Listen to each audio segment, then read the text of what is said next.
reabertas na mesa do deserto: cebolas, carnes ou bolos?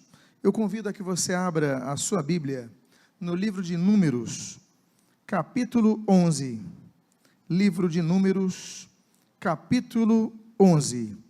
Eu gostaria de iniciar esta mensagem, e se você desejar se colocar de pé para que façamos a leitura inicial, eu gostaria então de iniciar o texto, de ler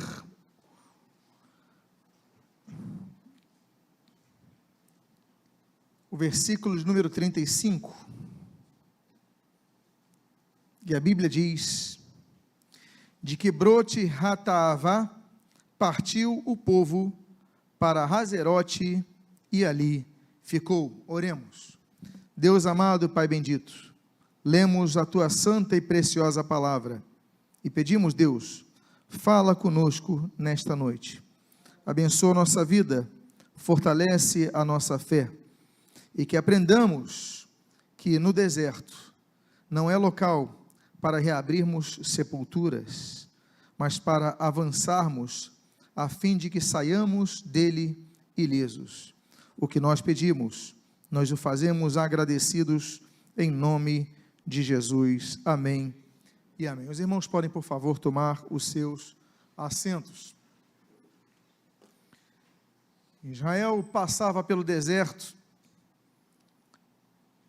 e o deserto representa uma fase da vida onde nós não recebemos a promessa, mas estamos rumando a promessa de uma terra onde mana leite e mel. O deserto não é esta terra. Eles saem do Egito, eles têm a promessa de possuir Canaã, mas o deserto não está nem no Egito e nem em Canaã. O deserto é o meio do caminho. Você se livra de algo, você se livra de uma vida velha, você se livra de uma vida de escravidão, você se livra de uma vida de pecado, você tem a promessa das bênçãos de Deus, de uma terra sua, de uma posse de terra, mas você ainda não consegue perceber isso. Você se sente com vazio. Afinal de contas, eu não estou nem no Egito, eu não estou nem na terra prometida.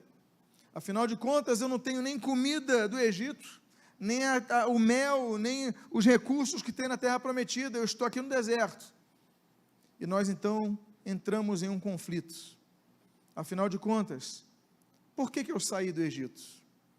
Por que eu não fiquei no Egito?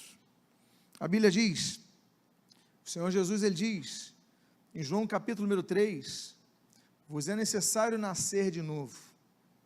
O renascimento, que a Bíblia vai falar várias vezes, não apenas, por exemplo, em João capítulo 3, a Bíblia fala, por exemplo, de uma nova vida após a nossa morte, que é simbolizada em Romanos 6 pelo batismo. A Bíblia fala sobre que nós não vivemos mais, é Cristo que vive em nós, Gálatas capítulo 2, mas a grande questão é o fato de que continuamos no deserto.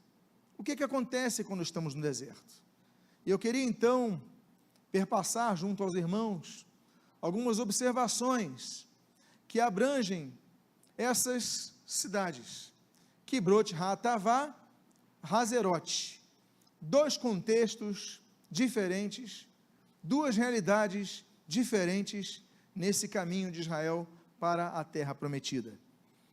E o primeiro texto que eu gostaria de ler, voltando a alguns versículos, ainda nesse capítulo número 11, a Bíblia diz: e também disseram, quem nos dará carne a comer? Lembramo-nos dos peixes que no Egito comíamos de graça, dos pepinos, dos melões, dos alhos silvestres,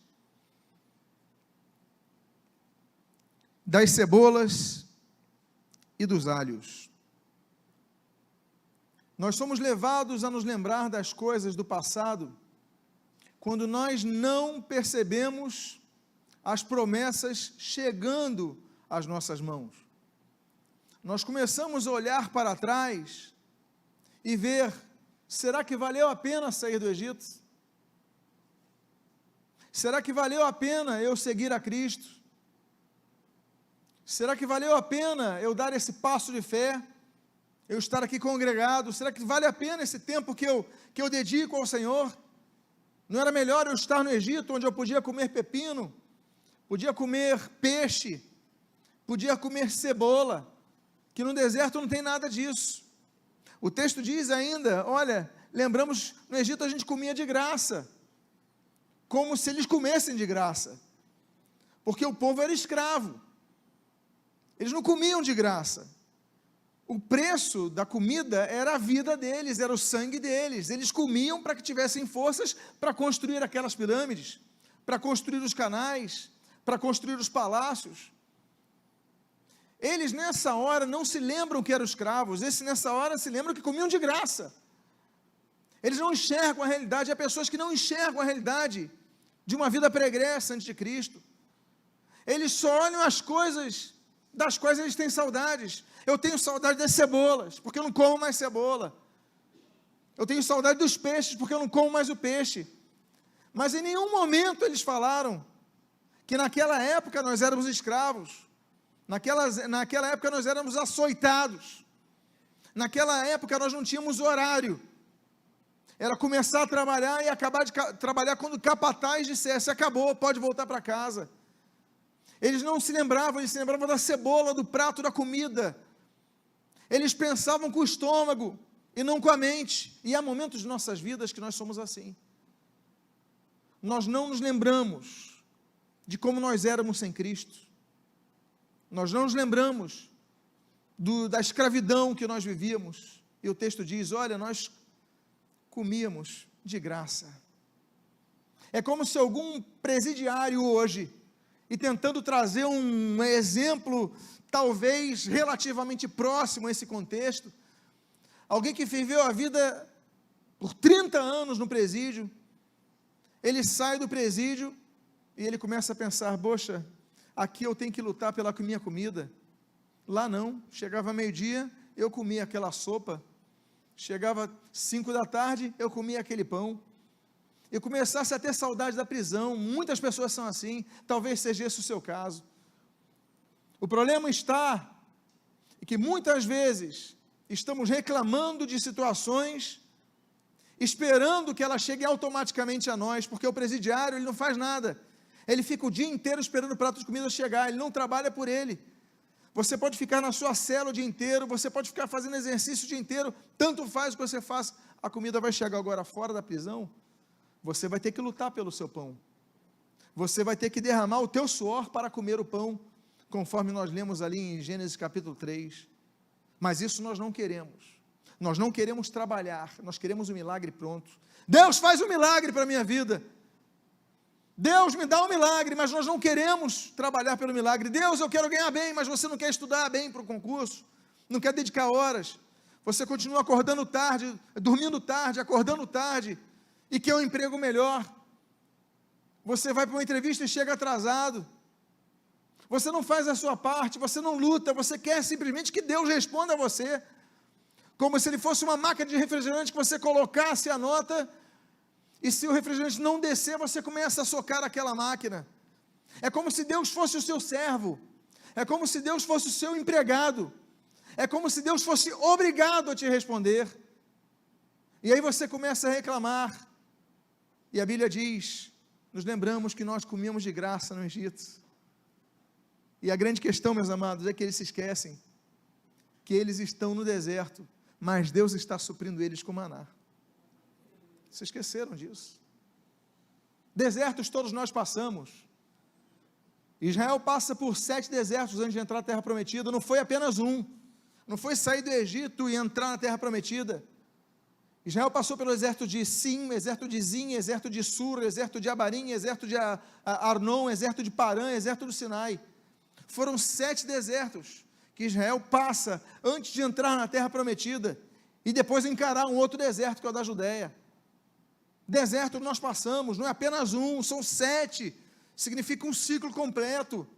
40 significa um ciclo completo com os 40 anos.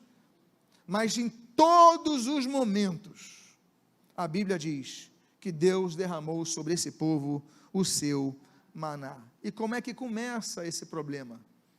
Esse problema começa no início desse versículo 4, quando nós lemos: e o populacho, eu coloquei o termo aí em hebraico, Ashpeshut, que estava no meio deles, veio a ter grande desejo das comidas dos egípcios, pelo que os filhos de Israel tornaram a chorar.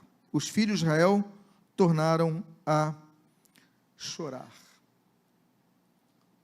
O populacho, Ashpeshut, significa os ajuntados, ou seja, não eram israelitas.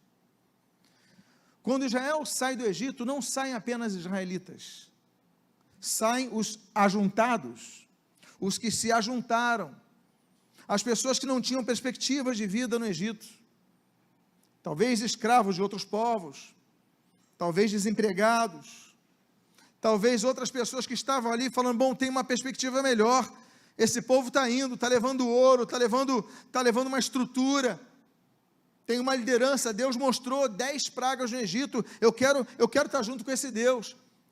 E a Bíblia diz que o populacho que estava no meio deles veio a ter grande desejo das comidas, ou seja, não foi Israel, foi o populacho, foram as pessoas que não eram do povo, mas estavam junto com o povo. Nós devemos ficar atentos às pessoas que estão ao nosso lado, porque como Paulo disse, olha, estavam conosco, mas não eram de nós, eram ajuntados, eram populacho, eram pessoas anexadas a nós, mas não eram do nosso povo, e nós muitas vezes, por ouvirmos demais do populacho, nos desviamos das promessas de Deus para o nosso povo. As igrejas têm populacho, esta igreja tem populacho, a igreja da pessoa que está ouvindo essa mensagem pela internet, a sua igreja, meu querido irmão, minha querida irmã, tem populacho, e esse populacho não é mudo, porque eles não entendem as promessas de Deus para a vida do povo, eles não entendem, eles não têm Deus como seu Senhor, o seu guia. Então vai chegar um momento que eles não entendem as coisas espirituais. O apóstolo Paulo fala sobre isso, 1 Coríntios capítulo 2, olha, o homem natural não entende as coisas do Espírito Santo, somente os espirituais podem entender as coisas espirituais. A Bíblia fala no capítulo 2 sobre esse homem natural, capítulo 3 sobre o homem carnal, o apóstolo Paulo fala sobre o homem espiritual. 3 tipos de pessoas. Nós muitas vezes queremos fazer a obra de Deus, queremos fazer as coisas de Deus, estamos dispostos a pagar um preço, eu estou disposto a pagar um preço por seguir a Cristo. Aí você abandona as coisas, você vai seguindo a caminhada, aí tem alguém que não quer pagar esse preço, e ele começa a murmurar do teu lado. A pessoa não está pagando esse preço, a pessoa não está lutando, mas você fica ouvindo demais essa pessoa, e aí você começa a sucumbir, você começa a murmurar que nem ela murmura, você começa a pensar que nem ela pensa, e você começa a ter o seu coração contaminado. O nosso coração é problemático. A Bíblia traz algumas características, por exemplo, sobre o coração. Isaías capítulo de número 10, a Bíblia diz que nosso coração é soberbo, ele não gosta de ser quebrantado. Esse é um problema que nós vemos. A Bíblia diz, por exemplo, em Jeremias capítulo 17, que o coração do homem é enganoso, mais do que todas as coisas. A Bíblia diz em Efésios capítulo número 4, que o coração do homem é cego. Meus amados irmãos, são características muito ruins do nosso coração. Somos voláteis, somos levados pelas emoções, nós temos a palavra, nós temos a promessa, mas quando o populacho que está do nosso lado, que não conhece a palavra, que não luta pelo cumprimento da palavra, que não tem uma vida de busca a Deus, eles começam a reclamar. Nós que temos um coração enganoso, um coração cego, um coração soberbo, nós começamos a ouvir eles, quando na verdade nós devíamos olhar para Deus, e falar: Deus, como dissestes através do profeta Ezequiel, muda o meu coração, tira o meu coração de pedra, coloca o coração de carne, um coração que tenha sentimento para as suas coisas. Devemos mudar o coração, como diz o salmista no Salmo 51, que Deus nos deu coração puro, e quando Deus transformar o nosso coração, que nós façamos como o Salmo 119, guardo, pois, as tuas palavras no meu coração, para não pecar contra ti, porque quando o nosso coração está vazio, meus amados, ele começa a se encher dessa corrupção, dessa inclinação para o erro. Por isso que o Senhor Jesus, ele diz, Mateus capítulo número 15, o Senhor Jesus, ele fala, que o coração, ele contamina, a boca vai falar do que o coração está cheio, e ele vai contaminar as pessoas. Por isso que nós devemos, como diz o proverbista, guardar o nosso coração, porque dele procedem as veredas da vida. Tudo que tem que guardar, tudo que você tem que guardar do teu coração. Israel não guardou o coração. O populacho, os anexados, os estrangeiros, os ajuntados, os que não eram o povo de Deus, os que não pertenciam ao povo que Deus falou, saiam do Egito, mas eles, eu quero também, ok, podem ir, mas espera aí, você entra para dividir. Meus amados, o Senhor Jesus falou sobre o joio e o trigo. O Senhor disse uma coisa, e profetizou isso sobre a vida da igreja, sobre o joio e o trigo. Ele falou, não há como saber a diferença dos dois. Você provavelmente já viu o trigo, e provavelmente, talvez já tenha visto o joio, pensando que era o trigo. E o Senhor Jesus falou, olha, não vai ser nesse momento que vai haver a divisão, vai ser no porvir, vai ser no futuro que vai ser feita a divisão. A igreja, há pessoas que foram transformadas por Deus, há pessoas que foram convertidas a Cristo, mas há pessoas na igreja, que são pessoas que são auto-enganadas, ou são enviadas para trazer confusão, murmuração e divisão na igreja. E aí, o populacho começa a contaminar a igreja. E olha o que acontece nesse final do versículo 4. Pelo que os filhos de Israel tornaram a chorar. O Israel estava caminhando, lutando, comendo maná, e eles começam a falar, olha, a gente tinha cebola de graça, a gente tinha peixe de graça, a gente tinha melão, a gente tinha pepino de graça. Aí pronto, Israel não estava nem pensando nisso, passou a pensar nisso, começa a chorar, começa a se lamentar, começa a murmurar. Já aconteceu contigo, que você não está pensando em alguma coisa, alguém fala essa coisa, e você começa a se lamentar? A Bíblia não fala para a gente fazer o oposto? Lamentações, Jeremias, quero trazer à memória aquilo que me traz esperança, mas quando o populacho está no meio da igreja, ele vai te trazer memória aquilo que te traz tristeza, ele vai falar, olha para trás que no Egito era melhor, o que você está fazendo na igreja? Por que você continua com essa vida se nada está acontecendo? É o populacho falando,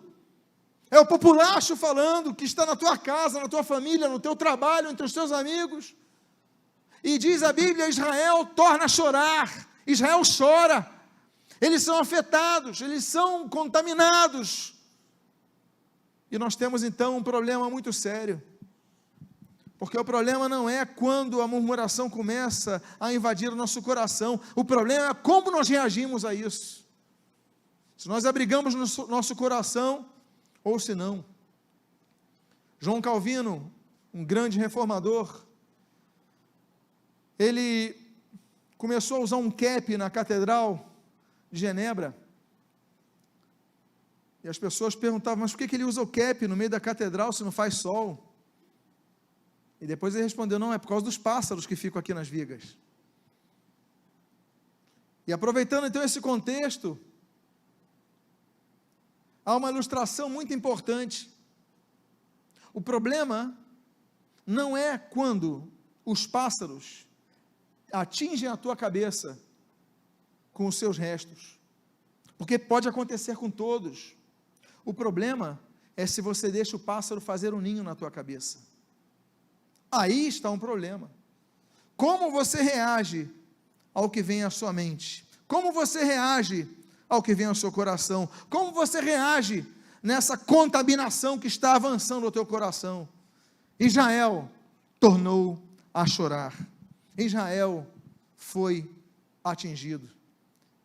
E a Bíblia diz então que Israel começa a voltar-se, a rebelar-se, a reclamar.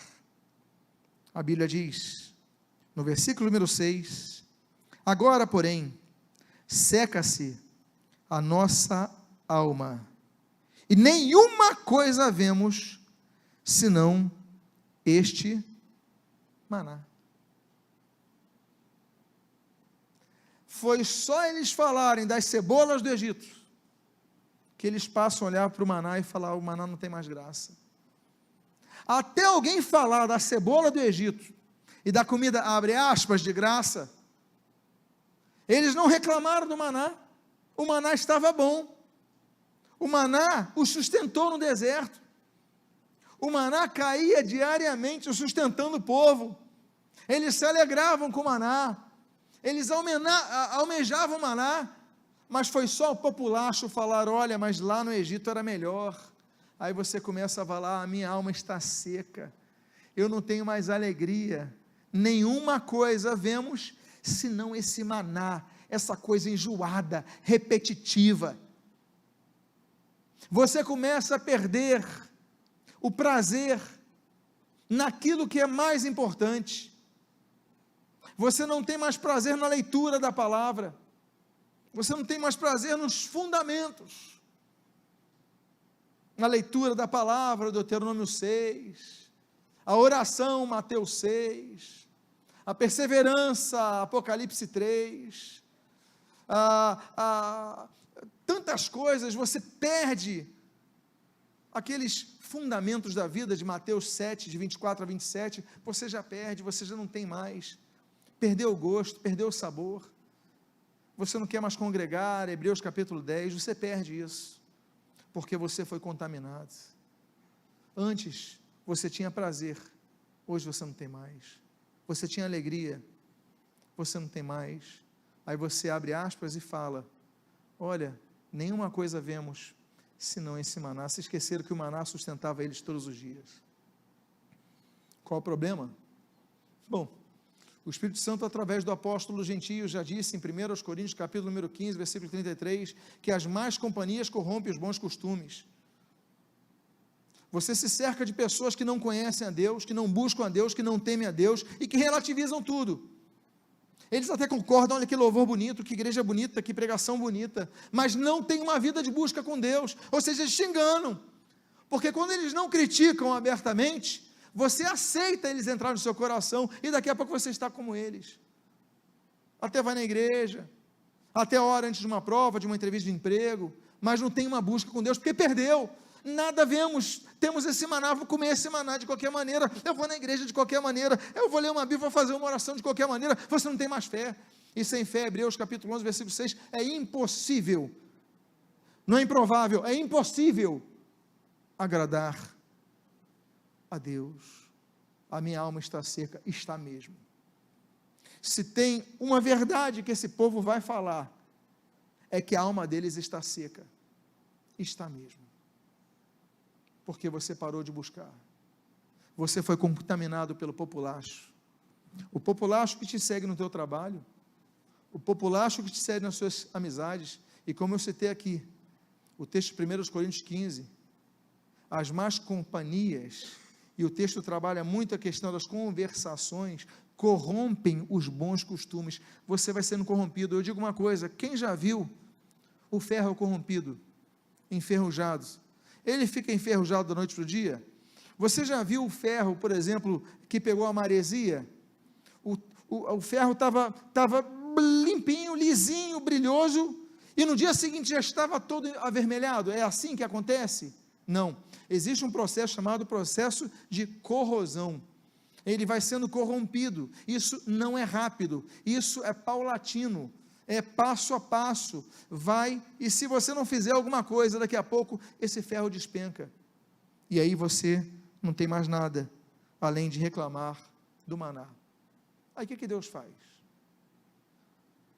O problema é que às vezes Deus responde às orações, como nós queríamos que Ele respondesse. Números capítulo número 11, nesse versículo número 31, a Bíblia diz: então soprou um vento do Senhor, e trouxe codornizes do mar, e as espalhou pelo arraial quase caminho de um dia, ao seu redor, cerca de 2 côvados, 1 metro sobre a terra. O povo reclamou: a gente só está vendo esse maná. Eles falaram do peixe, eles falaram das cebolas, eles falaram dos melões, e a gente só vê esse maná. Aí diz a Bíblia, que soprou um vento de onde? Do Senhor. Deus então responde: vocês estão enjoados do maná? Tá bom, eu vou dar o que vocês querem. Diz a Bíblia que Deus faz um vento trazer codornizes do mar. Eles estavam indo numa direção, vem um vento, Deus então move as codornizes, e diz a Bíblia que são tantas, que elas ficam do solo à altura de 1 metro sobre a terra. Deus não respondeu o povo murmurador para agradá-los. Muitas vezes, a melhor coisa que Deus faz é não responder os nossos pedidos, porque o nosso coração é enganoso, a nossa visão é míope, a nossa compreensão é limitada. Então tá bom, eu vou enviar as codornizes. Há pessoas que não sabem lidar com respostas de oração, elas se tornam um mal para as vidas. Porque quais são as consequências? A Bíblia diz no versículo 33 e no versículo 34: estava ainda a carne entre seus dentes, antes que fosse mastigada, quando se acendeu a ira do Senhor contra o povo, e o feriu com praga muito grande, pelo que o nome daquele lugar se chamava Quibrot Hatavá. Lembra o versículo inicial que nós falamos? Quibrot Hatavá, porque ali enterraram o povo que teve desejo das comidas dos egípcios. Eu coloquei o termo em hebraico, porque Quibrot significa sepultura, Hatavá significa cobiça. Muitas vezes nós queremos a carne, mas nos esquecemos que a carne pode apodrecer nossos dentes, e Deus prefere nos dar maná. Há pessoas que não perdem um culto quando estão de ônibus.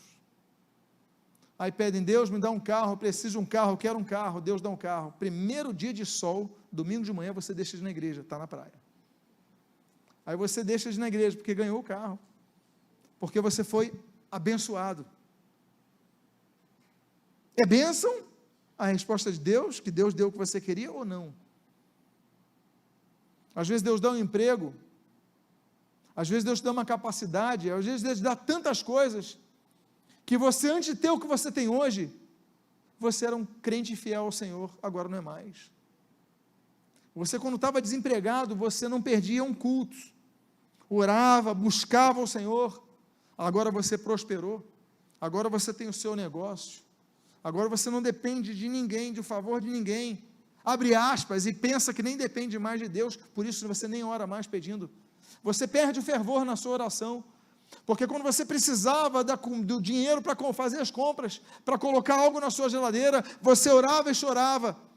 Hoje, quando você nem sabe quanto custa nada, porque você não tem falta, você nem ora, nem busca. E eu te pergunto, isso foi bênção para a sua vida? O ter o que você queria foi bênção para a sua vida? As codornizes na tua boca foram bênção para a tua vida? Porque essas codornizes apodreceram nos seus dentes, e a Bíblia diz que aquele local passou a se chamar sepulcros da cobiça, Quibrot Hatavá, porque ali o povo foi sepultado por causa do desejo das comidas do Egito. Não tome as suas decisões pelo paladar. Não tome, não tome. E qual é a questão? As pessoas morrem, mas os que permanecem vivos não aprendem a lição. A Bíblia diz no versículo seguinte, o 35, até o capítulo 12, versículo 1, o seguinte: de que Quebrot Hatavá, lembram que nós lemos esse texto no início? De que Quebrot Hatavá partiu o povo para Azerote, e ali ficou. Eu não vou ficar mais onde estão os sepulcros, não, quero sair daqui, não quero mais perto dos mortos, não. Já foram sepultados, morreram, estavam com praga, Deus enviou a praga, matou eles. Eu quero distância disso, eu vou para Azerote.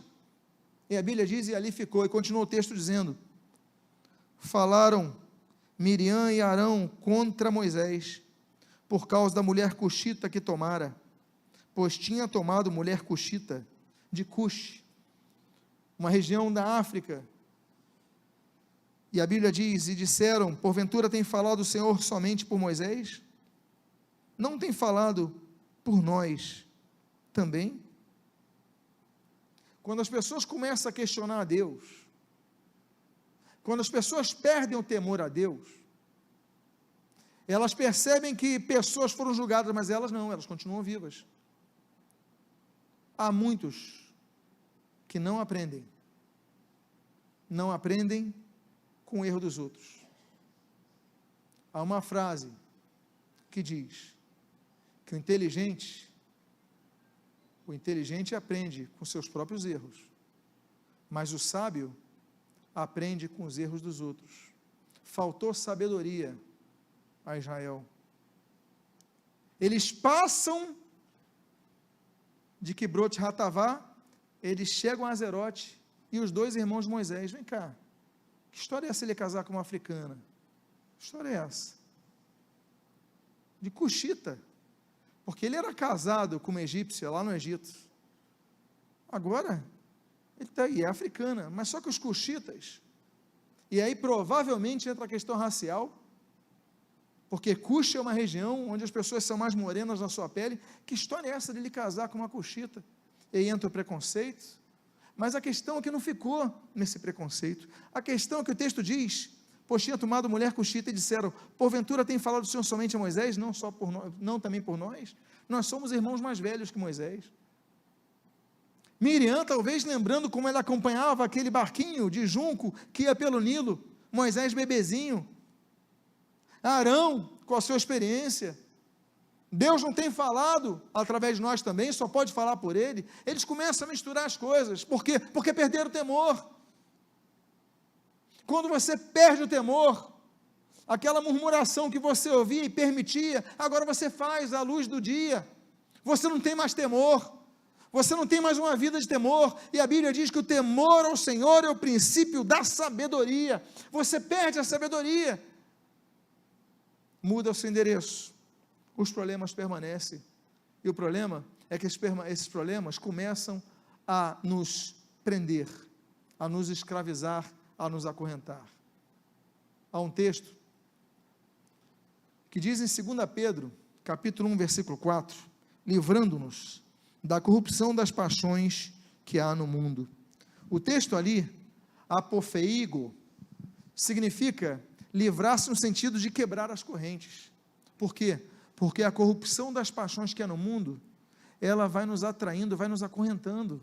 Você está na igreja, você começa a se apaixonar pelas coisas do mundo, você deixa de buscar as coisas de Deus, você deixa de ter a vida que você tinha, e você daqui a pouco, a Bíblia diz, olha, você precisa tomar uma posição, livrando-vos, quebrando as cadeias, escapando da corrupção das paixões que há no mundo. Nós devemos fugir disso, e buscar ao Senhor. O que nós precisamos é buscar ao Senhor, enquanto se pode achar. Não é isso que diz a Bíblia? Em Isaías 55, versículo 6, nós devemos buscar ao Senhor. A Bíblia traz um outro texto, de Colossenses capítulo 3, versículo 1 a 3, a Bíblia diz, portanto, se fostes ressuscitados juntamente com Cristo, buscai as coisas lá do alto, onde Cristo vive, assentado à direita de Deus, pensai nas coisas lá do alto, mas não nas que estão aqui na terra, porque morrestes, e a vossa vida está oculta juntamente com Cristo em Deus. Devemos buscar as coisas de Deus. Olha, lembre-se que Kibrot Hatavá, houve a murmuração, os que murmuraram morreram, virou um local de sepultura, eles foram para Azerote, mas em Azerote, eles reabriram as sepulturas. E eu não estou falando das sepulturas físicas de Kibrot Hatavá, não, estou falando daquela sepultura física, eu estou falando das sepulturas que acompanharam eles. Você pode mudar de endereço, você pode mudar de igreja, você pode mudar de denominação, você pode mudar de liderança, mas o problema não está neles, não está na igreja de onde você saiu, de onde você está fugindo, não. O problema que precisa ser resolvido está em você, porque eles não estão mais na cidade onde estavam, eles estão em Azerote, e o problema continua lá, a sepultura está acompanhando eles, porque eles continuam murmurando. E aí, meus amados irmãos, quais são as ações que nós devemos tomar? O Senhor Jesus, Ele diz, João capítulo 6, versículo 31 e 35, nossos pais comeram um maná no deserto, como está escrito, deu-lhes a comer pão do céu, declarou-lhes, pois, Jesus, eu sou o pão da vida, o que vem a mim jamais terá fome, e o que crê em mim jamais terá sede. Nós devemos lembrar que o maná que nós precisamos é Cristo. Não há outro alimento que devamos comer senão Cristo. Nada satisfaz senão Cristo. Ele é o caminho, Ele é a verdade, Ele é a vida, como diz João capítulo 14, versículo 6, mas Cristo é o nosso tudo. Nós existimos por Ele, para Ele são todas as coisas. Então, Cristo é tudo que nós precisamos. A questão não é mudar de igreja, não é mudar de liderança, não é mudar de denominação. A questão é você ser cheio de Cristo no teu coração, porque só assim o seu problema vai ser resolvido. É encher-se de Cristo, não nas paixões do mundo. É colocar Cristo na primazia da tua vida, como seu Senhor e seu Salvador. Por quê? Porque o maná não satisfaz. Agora, qual é o problema do maná que perde o gosto? O problema do maná que perde o gosto é o fato de que, e fique atento ao que eu vou dizer, o maná não vinha pronto. O maná não chegava pronto. O maná exigia trabalho, e nós não queremos trabalho. Eu quero dar para você uma fórmula de como preparar o maná.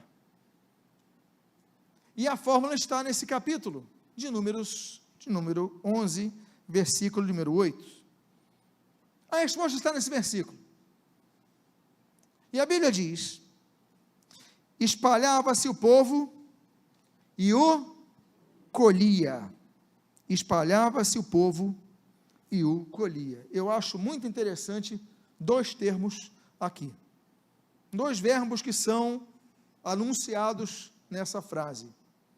O povo se espalhava, não ia todo numa só direção, no sentido de desorganização. Eles distribuíam as tarefas, mas todos iam comer.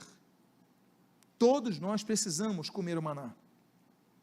Pastores, novos convertidos, diáconos, professores de EBD, músicos, operadores de som, porque há pessoas que dizem o seguinte, eu já tenho um cargo, eu não preciso buscar o maná. Quem tem que buscar a oração são os novos convertidos. Quem tem que ler a palavra são os que estão na escola bíblica dominical. Eu não preciso. Mas a Bíblia diz que todo o povo tinha que comer o maná. Do que tinha mais posse ou que tinha menos posse. O que tinha mais instrução do que tinha menos instrução. O mais alto, o mais baixo. O mais novo, o mais velho. Todos, a Bíblia diz, que se espalhavam para comer. A primeira coisa que nós aprendemos é que todos nós somos dependentes do maná para vivermos. Não há como sobrevivermos no deserto, senão com maná.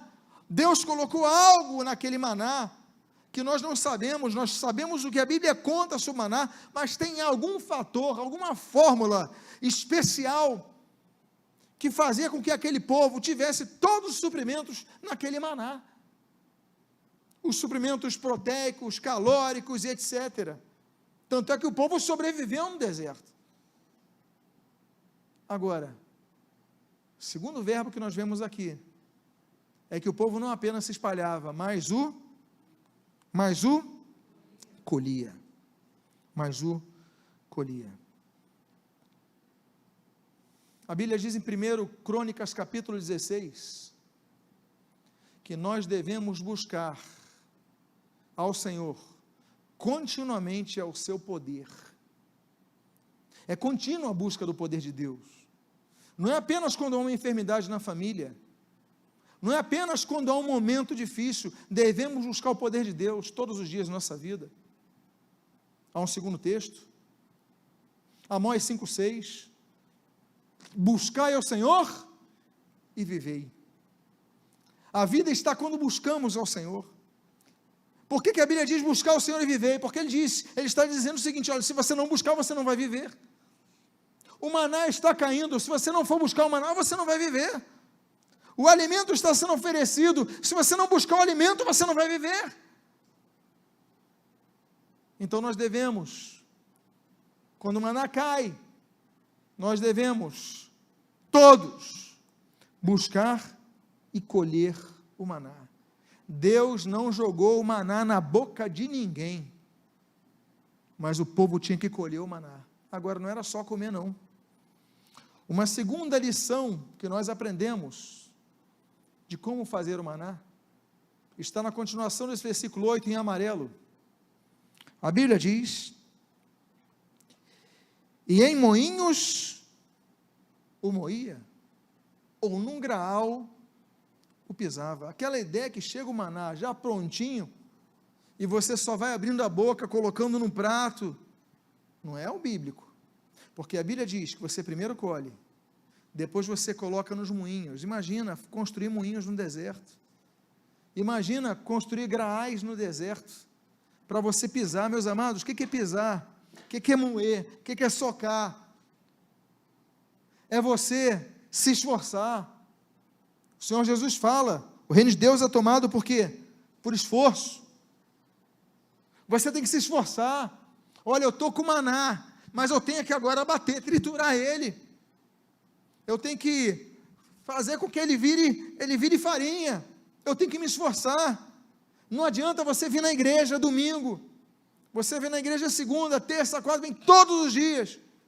Se você saindo daqui não se esforçar, tem que se esforçar. O maná está sendo distribuído, você está recebendo maná nessa noite pela palavra de Deus, nesse dia que é o dia da Bíblia.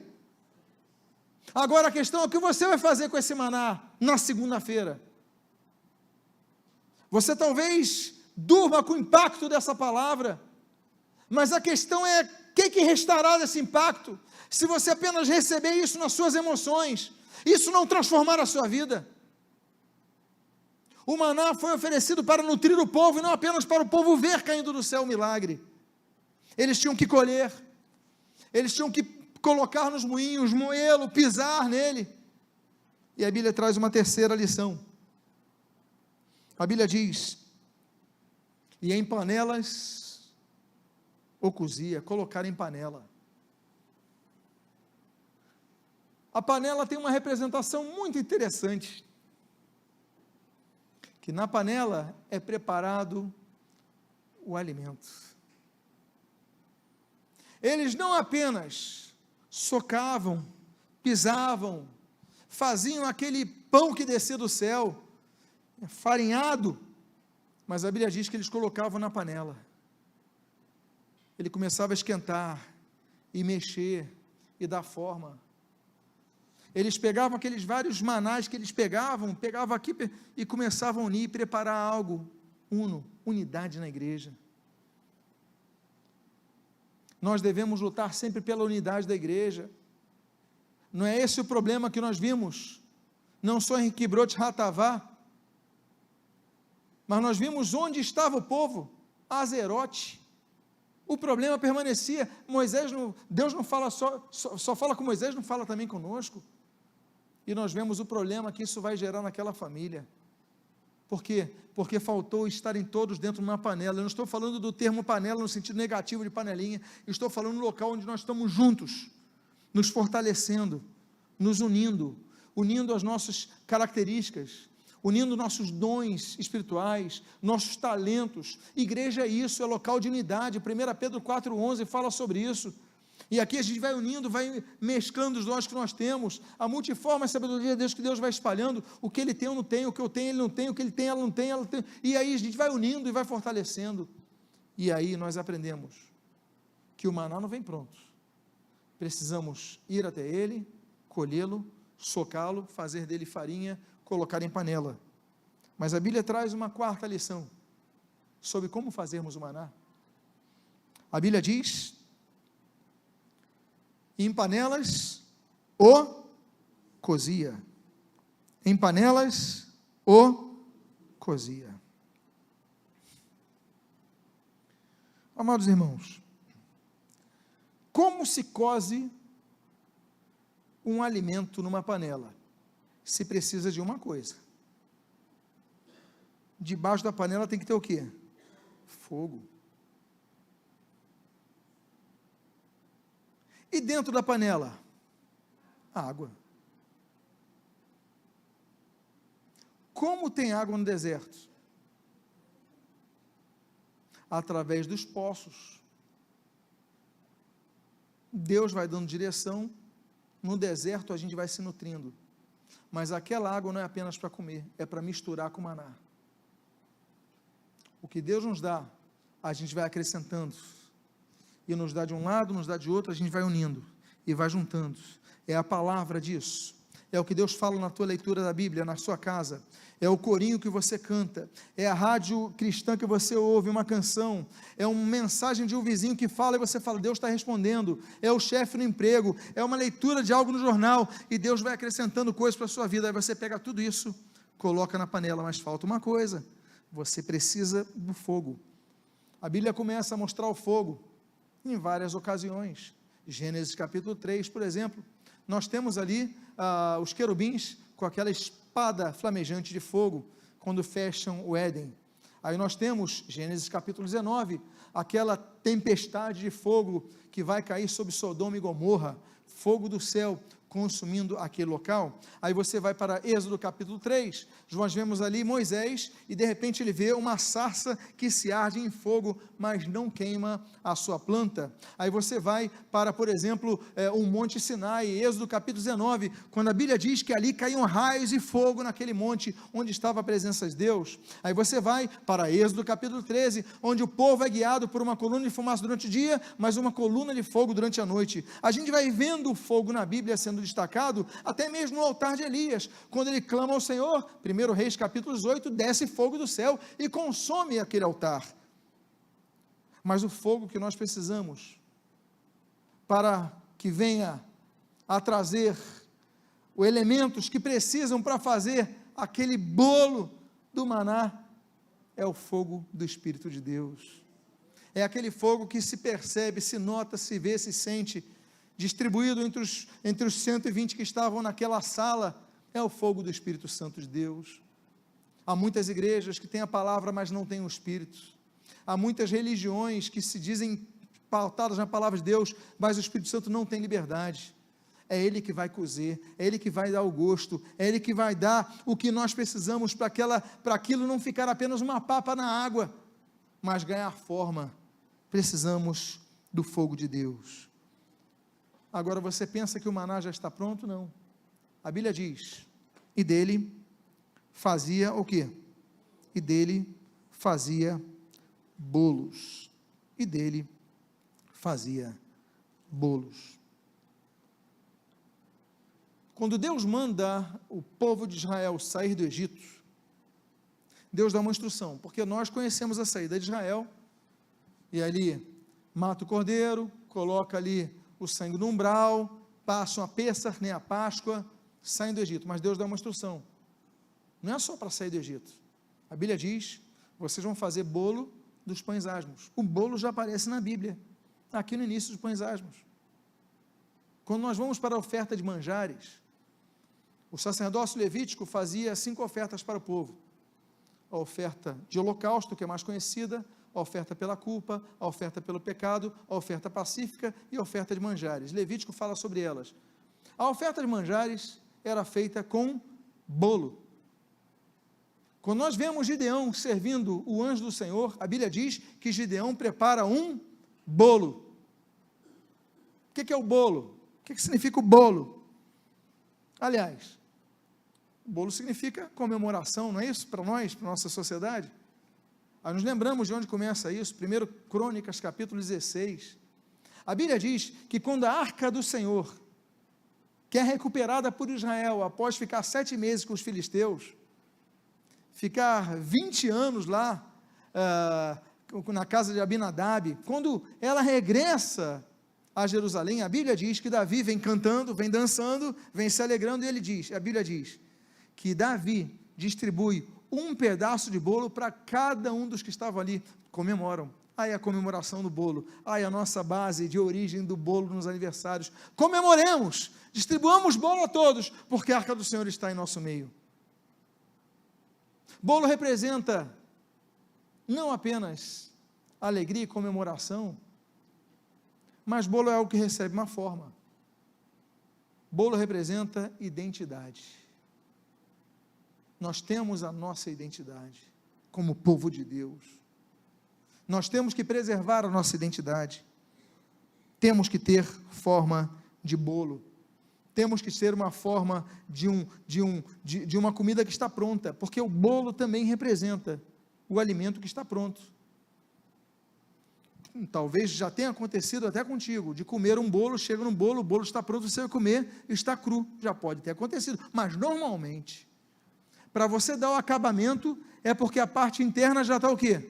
Pronta, já está comestível. Então o bolo, a forma do bolo, o desenho do bolo, o modelo do bolo, o recheio do bolo, o recheio e as partes de fora, isso mostram o seguinte: o alimento está pronto, e a Bíblia diz que dele fazia bolos. Então não pense você que o maná chegava pronto. Eles tinham um trabalho, eles tinham que botar no fogo, eles tinham que triturar antes, eles tinham que dar um formato. Deus exigia trabalho até na forma da comida.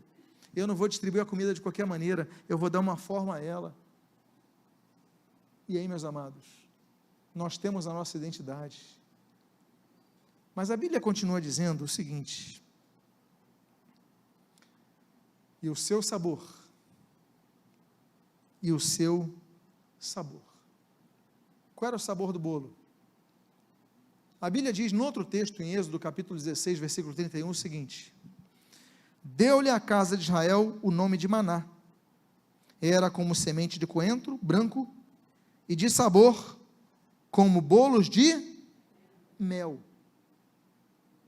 Ou seja, eles pegavam maná, olha que mistura, pão, coentro, mel,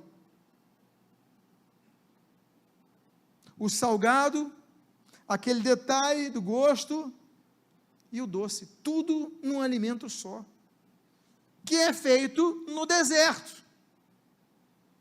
Nós aprendemos com isso, que quando nós preparamos o maná da maneira adequada, nós temos todos os sabores que nós precisamos na nossa vida. Nós temos o gosto do salgado, nós temos o gosto do doce, nós temos até o temperinho em cima. Deus nos satisfaz quando nós preparamos o maná adequadamente. O problema é que a gente não quer preparar o maná, a gente quer a coisa automática. Eu vou no culto, eu vou numa campanha, eu vou nisso, eu oro, tem que ser tudo automático. E Deus fala: então o que você está fazendo?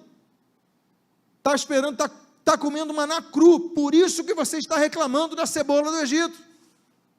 Você está comendo maná cru, é por isso que você está desejando os melões do Egito. Você está comendo maná cru, por isso que agora você vai comer essas codornizes, e vão apodrecer os teus dentes, porque você não está buscando fazer o maná da maneira correta. Nós devemos buscar fazer o maná da maneira correta. E nós encerramos com a última forma desse texto do versículo 8. E além de ter o sabor de mel, a Bíblia diz, e era como de bolos amassados com azeite. Bolo amassado com azeite. Os azeites, Êxodo 39, 29, ungiam o altar do tabernáculo. Êxodo 30, ungia os demais utensílios do tabernáculo. Levítico 6, ungia os sacerdotes, ungia os reis, ungia tudo. Lucas 4, ungia o Messias. Mas 1 João capítulo 2, diz que o azeite representa o Espírito Santo. Por quê? Porque o azeite é que mantinha o fogo aceso. Vocês lembram da parábola de Jesus sobre aquelas 10 virgens? Todas elas receberam as lâmpadas, mas apenas 5 mantiveram o fogo aceso. Por quê? Porque mantiveram azeite nas suas lamparinas. Nós deixamos acabar o azeite, não buscamos mais. Aí somos contaminados por esse mundo. Aí desejamos o que eles falam que é bom para nós. O que é bom para nós? O que é bom são as cebolas do Egito. E aí nós acabamos sendo sepultados, não na terra prometida, mas em Kibroth Haatavá. Eu quero fazer uma oração por sua vida. Eu quero convidar a você a ficar de pé nesse momento. Eu quero fazer uma oração a você que tem perdido o gosto pelo maná, a você que tem visto que o maná perdeu aquele gosto, mas você se esqueceu que você tem tarefas, você tem que trabalhar, colher, cozer, você tem que lutar para que o seu maná ganhe em forma de bolo. Mantenha a sua identidade, mantenha a tua fidelidade com o Senhor, busca as coisas de Deus. O alimento que é o pão da vida que desce do céu é Cristo. Busca apenas Cristo, que Cristo é o tudo que nós precisamos. Eu quero fazer uma oração a você que tem desejado as cebolas do Egito, a você que tem desejado e tem esquecido do tempo de escravidão. O Senhor está se lembrando daquele paladar, é porque você não está preparando o maná adequadamente. Se você é uma das pessoas, estão todos os olhos fechados, coloque a mão no seu coração, porque essa noite é uma noite de renovação, é uma noite de dizeres: Pai amado, eu falhei, eu negligenciei com o maná, eu não me preocupei nem em colocar a forma de bolo, Pai amado, eu nem me preocupei com os detalhes, nem dediquei tempo, porque para fazer um bolo tem que dedicar tempo. Deus, eu parei tudo isso, eu queria tudo automaticamente, era apenas uma vida religiosa. Se você é uma das pessoas, coloca a mão no seu coração. Pai amado, em nome de Jesus, aqui está o teu povo, o povo que foi trazido a este local, Pai, e que está com saudade das cebolas do Egito, mas que vê este local tocado pelo Teu Espírito, dirigidos pelo Teu Espírito, ou receberam o link desta palavra, Senhor, por um e-mail, por uma mensagem, e agora estão ouvindo. Foi o Teu Espírito que guiou essa palavra, estas vidas. Então nós pedimos, ó Deus, toca nesses corações, transforma essas vidas, e que eles voltem a buscar, não apenas pedindo codornizes, não apenas pedindo, Senhor, as cebolas do Egito, não, que eles digam: Senhor, louvado seja o Senhor pelo maná, e agora eu vou fazer o meu trabalho, eu vou me colocar, eu vou me lançar, eu vou me dedicar. Pai amado, renova o teu povo, porque não queremos que o local, Senhor, de nosso destino seja Kibroth Haatavá, nem seja, Senhor, Azerote, Pai amado, mas seja a terra onde mana leite e mel. São as tuas bênçãos, nós rogamos sobre nós. Intercedemos por aqueles que estão fracos na fé, intercedemos por aqueles que estão desanimados na fé, intercedemos por aqueles que estão distantes da fé. Pai amado, traz eles de volta, toca com o teu Espírito Santo, para que haja arrependimento, para que haja postura, para que haja busca a Ti, Pai amado, em nome de Jesus. O que nós pedimos, nós Te agradecemos. Amém. Ainda de olhos fechados, eu gostaria de fazer uma pergunta. Há alguém aqui nesta noite que gostaria de entregar a sua vida ao Senhor Jesus Cristo? Há alguém aqui nesta noite que gostaria de entregar a sua vida ao Senhor Jesus Cristo? Nesse momento, levante sua mão, se houver, nesse momento. Alguém que quer voltar para os caminhos do Senhor, você que estava distante dos caminhos do Senhor, alguém nesse momento quer voltar aos caminhos do Senhor? Pai Pai amado, a tua palavra foi lançada, abençoa estas vidas, fortalece as nossas vidas, e o que nós pedimos, nós o fazemos agradecidos, em nome de Jesus, amém e amém. Se você recebeu essa palavra, glorifica o Senhor Jesus nesse momento, glorifica o Senhor nesse momento, a Ele toda a honra e toda a glória, em nome de Jesus.